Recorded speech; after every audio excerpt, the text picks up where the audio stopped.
Thank you so much for this kind invitation to this series. Thank you all for coming. I'm a little overwhelmed, I'll be honest, by this huge crowd. And also for me, as you were just told, I'm from the Department of American Studies, so you are a completely new target audience and crowd. So I'm very excited what you think about, what political, among others, political science students think about what I have to say about this year's election. On July 1st in 2024, the United States Supreme Court finally issued its decision on the highly anticipated presidential immunity case, or as it is actually called, Trump v. United States. But despite what most legal scholars predicted, the 6-3 majority opinion penned by Chief Justice John Roberts gives presidents broad immunity when it comes to actions performed during their term in the White House. This was a huge win for the plaintiff, former President Donald Trump, in his attempt to fight the criminal charges leveled against him in connection to his effort to overturn the 2020 presidential election. This ruling has complicated the case brought by the Justice Department. While it makes a conviction not impossible, only more difficult, it ensures that despite the fact that the actions in question happened almost 4 years ago and the indictment was issued in August of 2023, this court case will be further delayed and definitely not resolved before Election Day on November 5th. Notably, this Supreme Court decision came down, as happens so often these days, along ideological lines. The 6 conservative justices, 3 of whom were actually appointed by Trump himself, sided with him. The 3 liberal justices dissented. During oral arguments that took place in April, we could listen, and we can only listen to it because the cameras are not allowed in the Supreme Court. So we could listen to some mind-boggling exchanges. Those among you who don't follow US politics as closely as I do, well, for one, good for you. I'm sure you have a more pleasant life than I do. But also you may be wondering, why is the US Supreme Court debating whether a president can legally assassinate his political rival in the year 2024? Excellent question. How did we get here and what does this mean? So what I would like to do here tonight is trying to in part answer these 2 questions. I want to explore how Trump got elected 8 years ago, and particularly the big part the media played in it. And looking ahead, I want to lay out for you why I and many others think that he poses an actual threat to democracy in the United States now. So first, let's jump back in time a bit. As I explained in an article a few years ago, in 1969, the US historian Daniel J. Boorstin described and lamented the ways the United States built, quote, the thicket of unreality which stands between us and the facts of life, unquote. He argues that the origins of this unreality are what he coined as pseudo-events, which are, in a nutshell, news stories that are artificially created. According to him, pseudo-events do not happen spontaneously, but are planned in advance in ways that ensure that the media can easily relate them to the public. Interestingly, Boorstin's prime example of a pseudo-event, the interview, is something that has become so normal and is so frequently used that most of us could probably not imagine the news landscape without it. Boorstin argues that unlike, for example, a natural disaster, the interview is a clear instance where news is being made rather than merely reported. And it is this news making, that is to say, the creation of pseudo-events, that lies at the heart of society's self-deception. Quote, participants, Boorstin explains, are selected for their newsworthy and dramatic interest, unquote.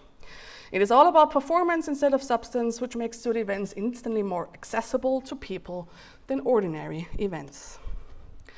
As Boorstin remarks, quote, even if we cannot discuss intelligently the qualifications of the candidates or the complicated issues, we can at least judge the effectiveness of a television performance, unquote. The fact that much of post-presidential debate coverage on cable news and elsewhere does not discuss policies, but usually deliberates at length about which of the candidates won the debate, confirms this observation. Besides the pseudo event, Boorstin's biggest and closely related lament involves the excesses of celebrity culture. Celebrities are artificially produced the same way pseudo events are. In fact, Borstein calls celebrities human pseudo-events. Since people hold celebrities in such high regard, however, they frequently refuse to acknowledge the ties between celebrity and artificiality. What Borstein finds most troubling about this is that, identical to the way pseudo-events pull public attention toward them and away from spontaneous events, celebrities tend to eclipse heroes. Consequently, all society is left with are people who are famous for being famous. Donald Trump was and is a big celebrity with a big name. In fact, he appears to be the ultimate and one of the most deliberate human pseudo-events.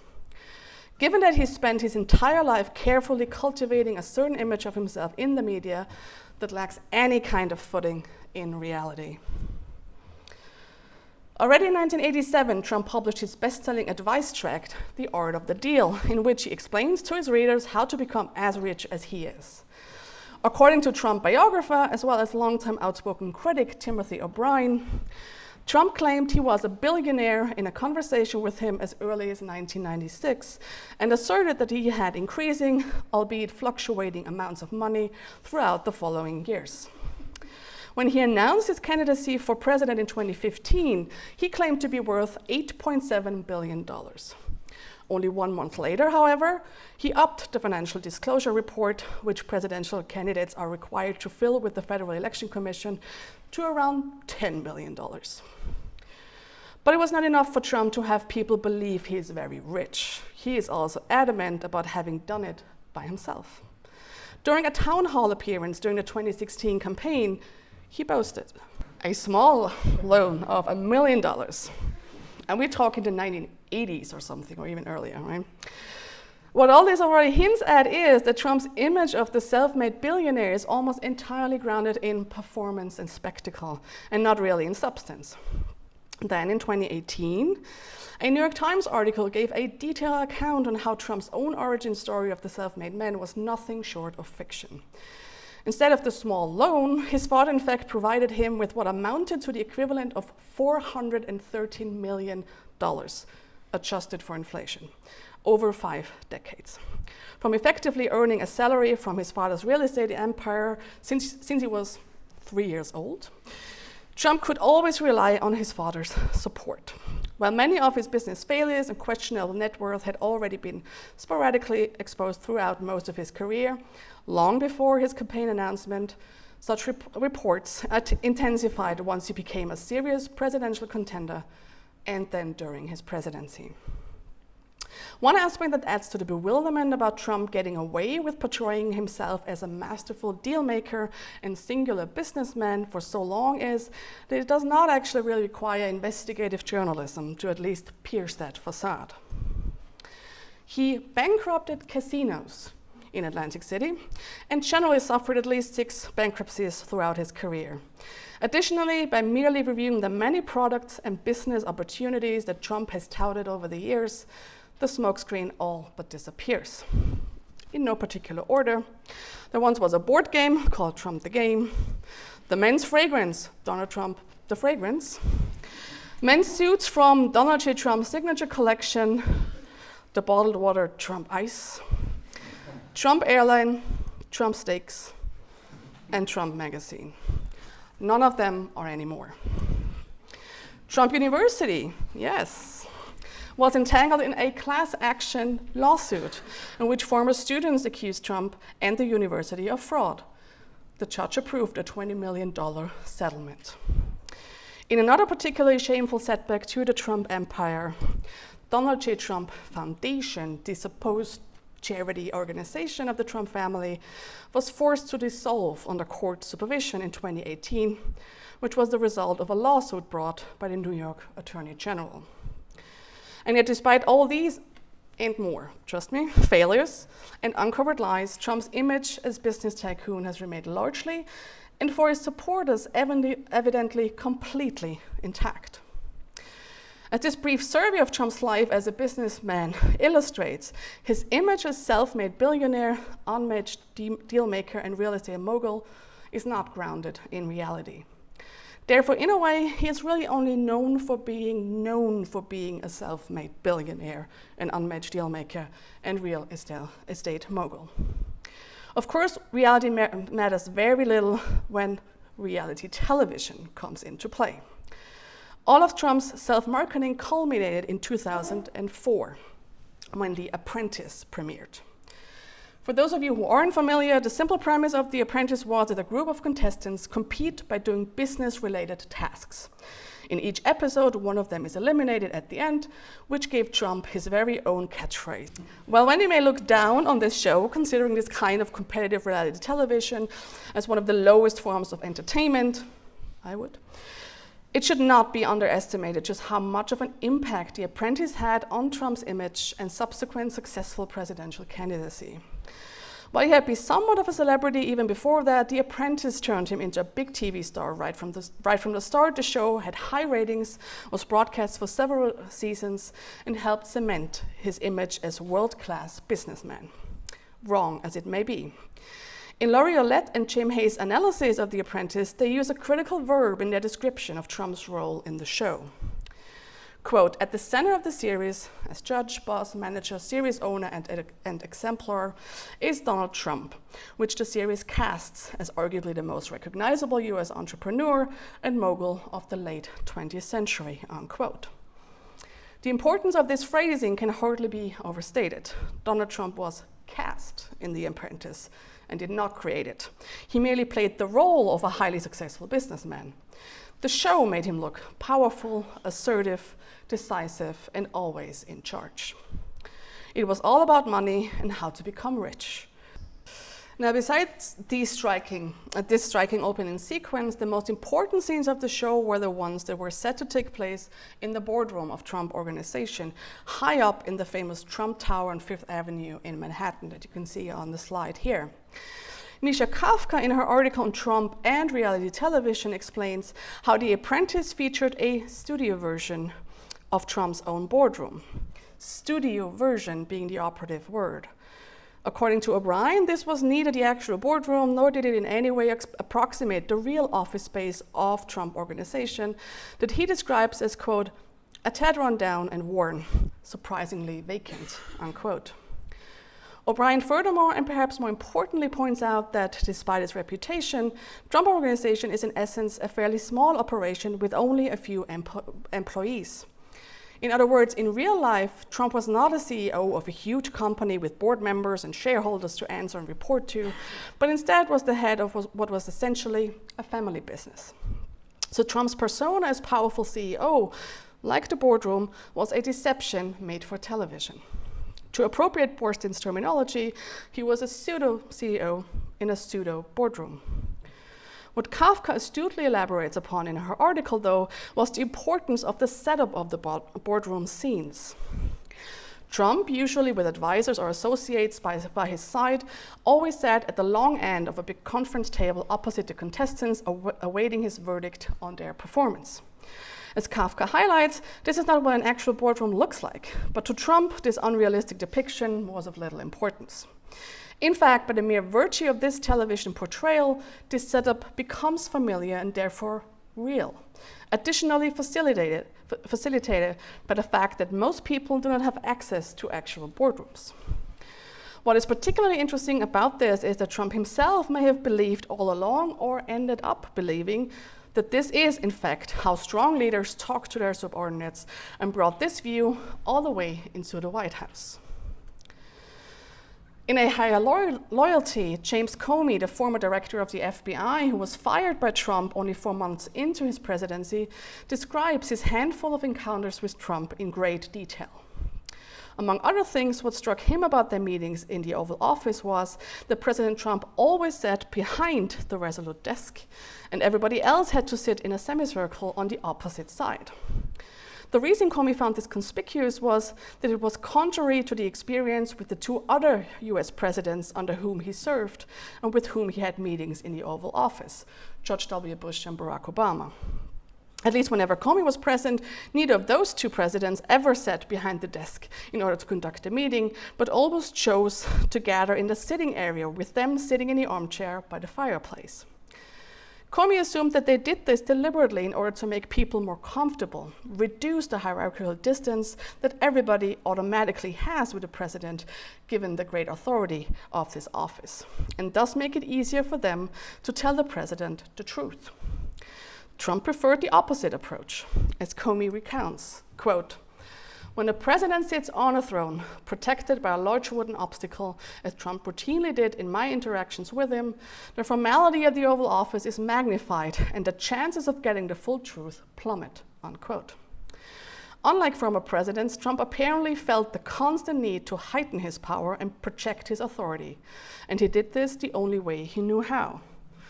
The way it was done in The Apprentice, thus turning the Oval Office into a made-for-TV boardroom, even during classified meetings without any cameras. Others in Trump's orbit, too, have acknowledged that Trump has tried to replicate the aesthetics from The Apprentice for other occasions. Jonathan Brown, the editorial supervisor for the first few seasons of The Apprentice, explained that Trump's now infamous campaign announcement in 2015, where he came down the escalator in Trump Tower, do you remember that, I hope, and proclaimed that Mexican immigrants were all, murderers and rapists. That was a technique they frequently used on the show. Justin McConney, who worked as a media director for Trump Organization for several years, revealed that Trump's #1 instruction was always to shoot him like they did on The Apprentice, because this was his preferred look. Clearly, Trump was very concerned about his visual appearance, but how much Trump was actually part of the decision-making process when it came to which contestant would be fired and why is a subject of considerable dispute. Brown described how the editors were repeatedly forced to reverse engineer an episode because Trump made the decision to fire somebody on the spur of the moment without considering who had performed well throughout the week. Clay Aiken, a former contestant on Celebrity Apprentice, on the other hand, claimed that Trump did not decide who was fired at all, but that decision was made by the producers of the show. Admittedly, Aiken was the only one to publicly make that accusation, but it does seem plausible given that this is how reality shows usually work. As is well known, I hope I'm not breaking news here now, the name of the genre is a misnomer. Reality television is scripted to a large extent, and it would make sense if the show's producers were to base their decisions about who to eliminate on a variety of factors, including some that are unrelated to how the contestants handled their business-related tasks, such as their popularity with viewers and how their actions and personalities helped shape an interesting narrative arc for the individual episodes as well as the entire season. In fact, Mark Burnett, the show's producer and mastermind, dislikes the term reality television and prefers to use dramality, a portmanteau of drama and reality, with which he at least implicitly concedes how important he considers the manipulation of reality in order to create and enhance drama in this genre of television. Whichever side one believes, whether Trump made the decisions badly or not at all, they both plainly undermine the image of Trump as brilliant decision maker. While experienced government officials easily saw through this performative act in the Oval Office, it was all the more convincing to the viewers of The Apprentice. As Kafka stresses, the manner in which these boardroom scenes were orchestrated presented Trump as a calm and self-assured decision maker. The show put on a weekly display of how Trump alone can fix it, and also extended this appeal and celebrity far beyond the East Coast. As Trump biographers Michael Kranish and Mark Fisher pointed out, The Apprentice also connected him to Middle America. All of a sudden, more and more people noticed him on the street, and their attitude towards him was overwhelmingly positive. Trump's character in The Apprentice may have contributed to giving him undue credibility and media attention when he helped stage a pseudo event which came to be known as birtherism. In other words, claiming that Barack Obama was not born in the US, so not a natural-born US citizen, and thus not a legitimate president. This catapulted Trump onto the political path that was to lead to his first serious presidential candidacy. In February of 2011, he spoke for the first time at CPAC, the Conservative Political Action Conference, an annual gathering of the who is who of the Republican Party. There, as he had done repeatedly in the past, he hinted at a presidential run, but nobody took it too seriously.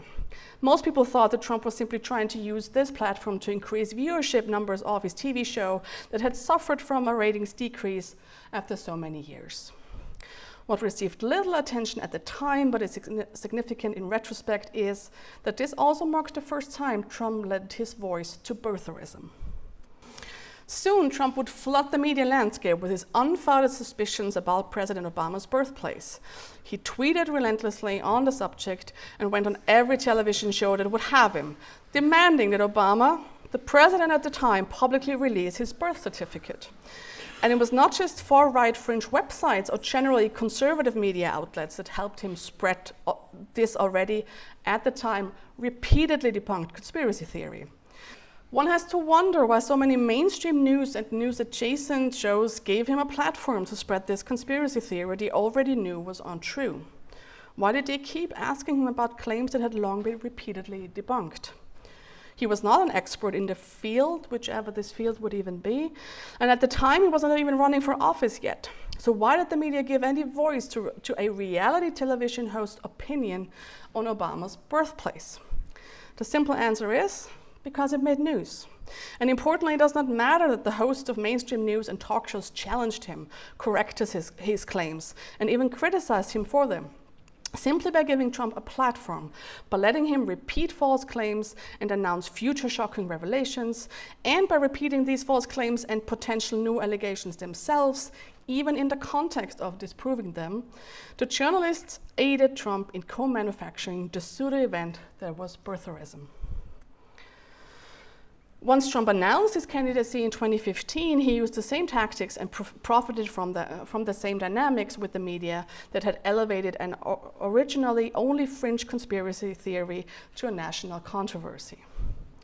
Even though only very few took his presidential run seriously for many months, every one of the outrageous assertions he made on the campaign trail was reported, discussed, and replayed ad nauseum. His rally speeches were often carried live in full because they generated ratings. Leslie Moonves, the former CEO of CBS, openly admitted how good Trump was for them financially. Quote, "The money's rolling in and this is fun. I've never seen anything like this. And this is going to be a very good year for us. Sorry, it's a terrible thing to say, but bring it on, Donald. Keep going," unquote. The media profited financially, and so did Trump. Now, to pivot quite a bit, what Trump also greatly profited from is the arguably undemocratic way the US elects its president. As I hope members of the audience, we will find out now, will know, in the United States, the presidential election is not decided by the popular vote, but by the so-called electoral college. Let us briefly revisit, though, how these electors are distributed to see how this affects party political dynamics. Every state receives as many electors and thus votes in the Electoral College as they have members in the United States Congress. While the number of members in the House of Representatives is proportionate to the population, every state also has 2 senators, regardless of how many people live in that state. This means that on the one end of the spectrum, California, with almost 40 million inhabitants, receive 52 electors. They have 50 House representatives and 2 senators. And on the other end of the spectrum, Wyoming, with less than 600,000 inhabitants, gets 3 electors. They have 1 House member and also 2 senators. This means that a single Californian elector represents almost 770,000 people, while 1 elector from Wyoming represents less than 200,000. Consequently, a vote cast in Wyoming would actually be equal to almost 4 in California, which would in turn need approximately 200 electors for its population to be represented equally to that of Wyoming. Clearly, one of the most basic democratic principles, 1 person, 1 vote, is not the governing standard here. Less populated states have disproportionate power in the federal government, and not just when it comes to choosing the next president. Of course, that, quote, "the Senate of the United States shall be composed of 2 senators from each state," unquote, and, quote, "each state shall appoint a number of electors equal to the whole number of senators and representatives to which the state may be entitled in the Congress," unquote, is enshrined in the United States Constitution. It has given small and or low population states disproportionate power since the country's founding. But, as Stephen Levitsky and Daniel Seibert explain in their Tyranny of the Minority, the dynamics of who this system favors have changed drastically over time. According to them, two developments were decisive. For one, the gap between low and high population states widened considerably over time, which therefore also increases the disparity of power. For another, by 1920, the United States became a majority urbanized country, which led to the most populous also being the most urbanized states. Consequently, quote, what began as a strictly small state bias had become a rural state bias, unquote. As Levitsky and Seibert are quick to point out, though, this changed makeup of the country still did not favor one political party over another. For much of the 20th century, the split between the Republican and Democratic parties was not based on the rural-urban divide. Both had supporters in both camps. But this eventually changed. As Levitsky and Seibert write, quote, with the rise of the post-industrial knowledge economy, urban centers have become engines of economic dynamism and good jobs, while rural areas and older manufacturing centers have stagnated. At the same time, immigration has increased the ethnic and cultural diversity of many of these dynamic urban centers, unquote. This development resulted in left-leaning parties becoming more popular in cities and right-leaning parties being dominant in small towns and rural areas. And this trend did not just happen in the United States, but in many Western democracies. A US-specific change in voter behavior, on the other hand, was caused by the Civil Rights Movement. Before the adoption of the Civil Rights and Voting Rights Acts in the 1960s, voters in the rural South preferred the Democratic Party, while the majority of people in the rural North voted Republican. Afterwards, the former, primarily the white people among this group, though, quickly moved towards the Republicans, a change which was likely aided by the so-called Southern strategy. That is to say, the Republicans' active embrace of Southern Democratic voters who disagreed with the achievements of the Civil Rights Movement. Following that period, rates remained relatively stable for the next 25 years. In The Left Behind, Decline and Rage in Rural America, Robert Wuthner observes the same shift in party support. While in the 1980s, Ronald Reagan still managed to receive votes from both rural and urban areas, the divide between large cities and suburbs backing Democratic presidential candidates and small towns supporting Republican candidates has been growing consistently since then. Trevor E. Brown and Suzanne Mettler's extensive study on the rural-urban political divide shows just how rapidly this split emerged. From the Republican Richard Nixon to the Democrat Bill Clinton, the difference between votes from the two areas was insignificant and remained largely the same. However, starting in 2000, the two sides have kept moving further away from each other with every election cycle. According to Brown and Mettler, quote, the gulf between them has grown from the just 2 percentage points as recently as 1992 to 21 by 2020, unquote. The result of all these historical developments is that US federal elections are skewed in favor of the Republican Party. Even if and when the Democrats receive a majority of actual votes cast nationally, this does not necessarily translate to a Democratic president or a majority in the Senate. As Levitsky and Seibert summarize, quote, the Constitution's small state bias, which became a rural bias in the 20th century, has become a partisan bias in the 21st century, unquote. In 2014, Barack Obama made a pointed joke about these structural disadvantages of high population states and the Democratic Party. When asked by a supporter how they could help him, he quipped, "Move to North Dakota. If I could just get about 1 million surplus vote from here in Brooklyn out to Nebraska or Wyoming," unquote. Besides Democratic votes, what would also increase in Nebraska and Wyoming if such a collective move were to take place is the racial and ethnic diversity of their populations. Even the rural counties have become less white over time. At only 24%, people of color are still the clear minority, with a share that is well below the whole country's, which is at about 42%. As a result, white voters have disproportionate structural power in Washington. This problem is compounded by the fact that the 5 inhabited US territories, Puerto Rico, Guam, American Samoa, US Virgin Islands, and the Northern Mariana Islands, have no representation in the Senate and only non-voting members in the House, and do not get to participate in the presidential election. What they do have is a high non-white population. In Puerto Rico, for instance, only 17.1% are white. And with over 3 million inhabitants, this single territory is bigger than 19 of the 50 US states. And while the District of Columbia, aka Washington, D.C., whose majority of inhabitants are of color, does get 3 electors in the Electoral College, they, like the US territories, have no representation in the Senate either. This has devastating consequences for how people of color are represented in the federal government.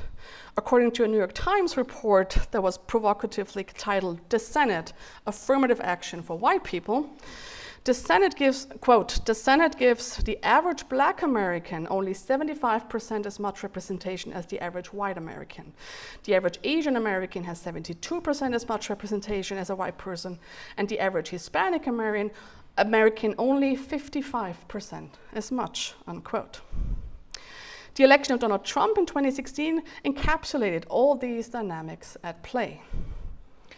As is commonly known, he lost the popular vote against Hillary Clinton by almost 3 million votes, and yet won the Electoral College and became president. The same may happen again this time around. I'm also not sure the media coverage of him has improved all that much, or at least enough. What has been a curious through line in his media coverage is that his speeches, statements, and posts are often interpreted rather than simply reported. Do you remember what happened in 2016, what we saw, heard, and read on the news? When Trump says he wants to build a wall along the southern border, what he really means is that he intends to crack down on illegal immigration. When he calls for a Muslim ban, he's not talking about all Muslims and certainly does not propose an actual ban. He's merely championing strict immigration laws. When he, joined by his supporters, chants "lock her up" in reference to Hillary Clinton, he does not intend to actually abuse his power as president in order to prosecute his political opponents, but this is a simple expression of the notion that nobody is above the law. Trump's tenure as president, however, quickly showed that he should have been taken more literally. He meant to build a wall. He failed. He meant to implement a Muslim ban. He did. He meant to prosecute his political opponents. He tried and failed. Turns out he also meant it when he said weeks, even months before Election Day in 2020, that should he not win, the election was rigged. Generally under Trump, extreme rhetoric became much more mainstream in political discourse. Mainstream media became fake news and even the enemy of the people. Election opponents and perceived political enemies were accused of treason, which in the US is punishable by death. Career government employees became the deep state. The Democrats became the radical left. And Don Jr., Trump's eldest son, repeatedly promised on the campaign trail in 2020 that they would make liberals cry again. During a 2020 presidential debate, he told the Trump told the white supremacist group, the Proud Boys, to, quote, "stand back and stand by." In the first year of his presidency, he saw fine people during a white supremacist rally in Charlottesville, among people who chanted, I quote, "Jews will not replace us," unquote. He said the Republican and outspoken Trump critic Liz Cheney should face a televised military tribunal. He, let's say at the very least, implied that the former Joint Chief of Staff, General Mark Milley, should be executed. He repeatedly mocked the brutal attack of the husband of the former Democratic Speaker of the House, Nancy Pelosi. He keeps recently claiming that Haitian immigrants in Springfield, Ohio, eat their neighbors' pets. I could go on for days. Importantly, this is not just Trump and his surrogates being unhinged. This is a strategy. As Adam Serwer argues in his pointedly titled "The Cruelty is the Point," quote, "Trump's only true skill is the con. His only fundamental belief is that the United States is the birthright of straight white Christian men. And his only real authentic pleasure is in cruelty." It is that cruelty and the delight it brings them that binds his most ardent supporters to him, unquote. Of course, Trump's most extreme act was his refusal to concede that he lost a free and fair election by millions of votes and instead declared the result rigged, which quickly became the rallying cry of "Stop the Steal." The violence on display during the attack on the Capitol showed that this rhetoric was literally weaponized, used to convince people they need to overthrow their own government. As Trump told the crowd during his speech right before this insurrection took place, quote, "You're stronger, you're smarter, you've got more going on than anybody, and they try and demean everybody having to do with us. And you're the real people, you're the people that built this nation, and if you don't fight like hell, you're not going to have a country anymore. And we're going to the Capitol, we're going to try and give them the kind of pride and boldness that they need to take back our country," unquote. During their 7th public hearing, the US House of Representatives Select Committee to investigate the January 6th attack presented convincing evidence that Trump's words, particularly a tweet which partially read, quote, "Big protest in DC on January 6th, be there, will be wild," unquote, encouraged many rioters, including white supremacist groups, such as the already mentioned Proud Boys, but also the Oath Keepers, to not only attend his speech, but storm the Capitol, some of them armed. A 2023 study found that at least 174 defendants implicated in this insurrection specifically cited Trump as their reason for participating in it. And those are the people he wants to pardon now on day 1 of his presidency. This may be why this kind of violent rhetoric did not stop with Trump losing the election, but has likely gotten even worse. Here's one example from the 2022 CPAC. At the 2023 Republican State Convention, Arizona gubernatorial candidate Kari Lake, who extended the Stop the Steal conspiracy by refusing to concede her own election loss, made what she called not a threat, but a public service announcement in reaction to one of Trump's federal indictments. Quote, "If you want to get to President Trump, you're going to have to go through me, and you're going to have to go through 75 million Americans just like me. And I'm going to tell you, most of us are card-carrying members of the NRA. In other words, we are armed." It should come as no surprise that threats of violence against lawmakers and other government employees, as well as election workers, including volunteers, have hit record numbers since Trump took office. Whether Trump himself and how many of his high-level employees and supporters will be held to account legally for their actions and pay a price for their rhetoric with the public, including conservatives, remains to be seen. What we have observed is that currently things are getting worse, not better. What Trump's been saying on the campaign trail is absolutely horrifying. Let me show you just one example. Here's Trump last year on Veterans Day, a federal holiday on which you usually, honor veterans. "We pledge to you that we will root out the communist, Marxist, fascist, and the radical left thugs." Thugs, by the way, is also frequently a dog whistle for black people or people of color that live like vermin among us. Scholars and journalists, we are in Austria here after all, were quick to point out that this echoes the language of past and present dictators, for example, Hitler and Mussolini. And you may also have noticed in the clip that this was scripted. Trump read off a teleprompter. So this wasn't him ad-libbing and going off the rails, not that this would be much better, but again, I do think it is worse if it is a clear strategy. Dehumanize your opponent. And he's also already been preparing his supporters to not accept the election outcome again, should he lose. In 2022, he suggested to, in essence, terminate the Constitution, because he didn't win the election. And it's not just rhetoric. Trump and his Republican allies have actively been working toward upending the election, should they not like the outcome. Election boards across the country now include Trump supporters who believe, or at least claim to believe, that the election was stolen from him. And they've tried to come up with all kinds of new rules and regulations that would allow them to simply not certify the election result in their county or state. In other words, even if Kamala Harris wins, who knows what's actually going to happen? I mean, Trump will call rigged election. Millions of his supporters will believe him. There may be violence again. And he may just manage to overturn it this time around. But so what if that happens, or if Trump actually wins? Because yes, that is very much a possibility. Well, he's been light on actual policy proposals. There's really just one thing he's been consistent on. Well, two things. Mass deportation of immigrants without due process, and he wants to impose massive tariffs on important goods. He calls it taxing foreign nations. And I'm in the Soviet building, right? You know how ridiculous that is. That is not how tariffs work. Other than that, he's been mostly vague. He has, and I quote, concepts of a plan for healthcare. So if you want to find out about policy, though, we need to look elsewhere, specifically the so-called Project 2025, a 900-page how to run an ultra-conservative government manual championed by the right-wing think tank, the Heritage Foundation. Now, once a number of really unpopular policy proposals included in this manifesto were covered by the media more broadly, Trump tried to distance himself from it.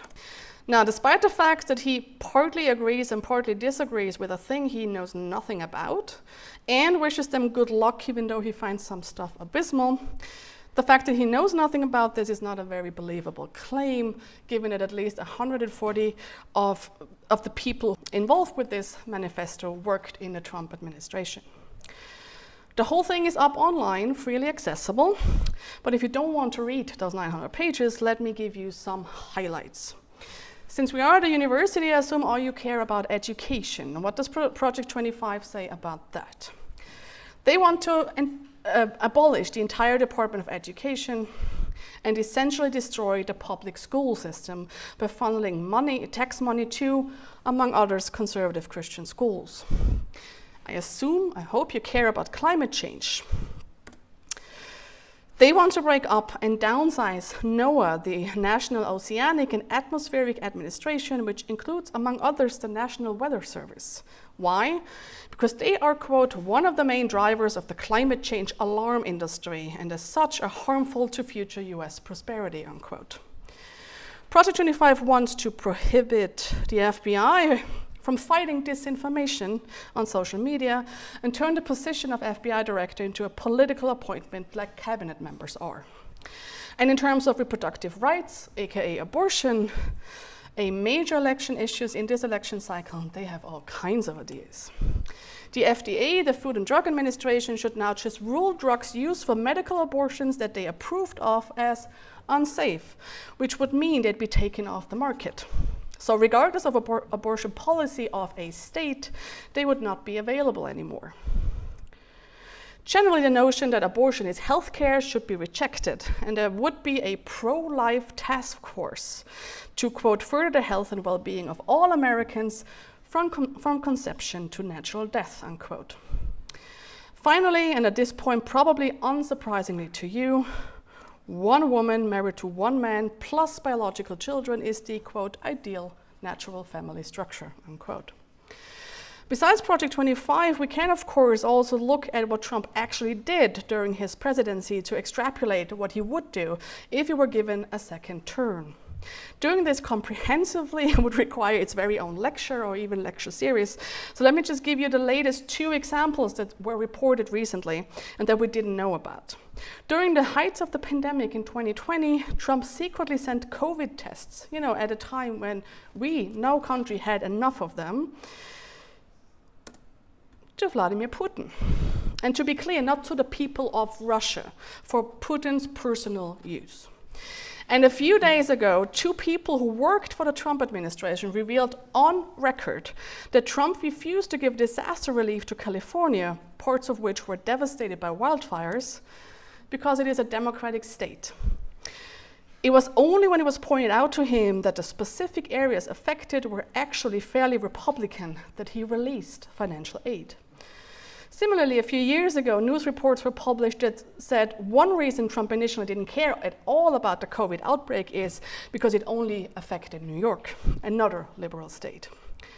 And now he's lying about the recovery efforts in Florida, Georgia, and the Carolinas that were devastated by Hurricane Helene, to the extent that even Republican local officials are begging him to stop because he's making the problems worse. Besides this look back, the fact that Trump himself has not communicated a lot of policy proposals on the campaign trail also does not mean that he hasn't articulated some things he'd be doing should he get back into the White House. He's vowed to prosecute his perceived enemies. He will pardon the January 6 attackers, as I mentioned. He said he'd be a dictator, but not to worry, only on day one. And he said these things repeatedly. He didn't misspeak, he wasn't misinterpreted. Clearly this is a feature, not a bug. Many of his supporters like him because, and not despite of that. There is a reason that an unprecedented number of Republicans, people who worked in the Reagan, Bush, and Trump administrations have endorsed Kamala Harris, including Dick Cheney. Do you remember him? George W. Bush's vice president.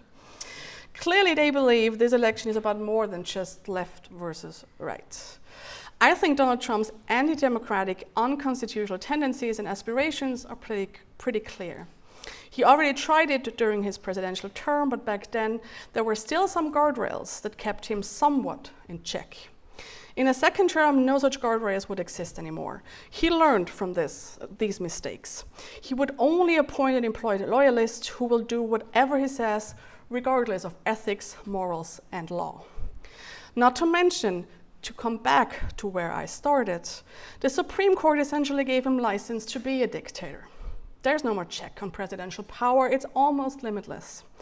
So let me close with the end of the dissenting opinion by Sonia Sotomayor, one of the 3 justices who voted against this kind of presidential immunity.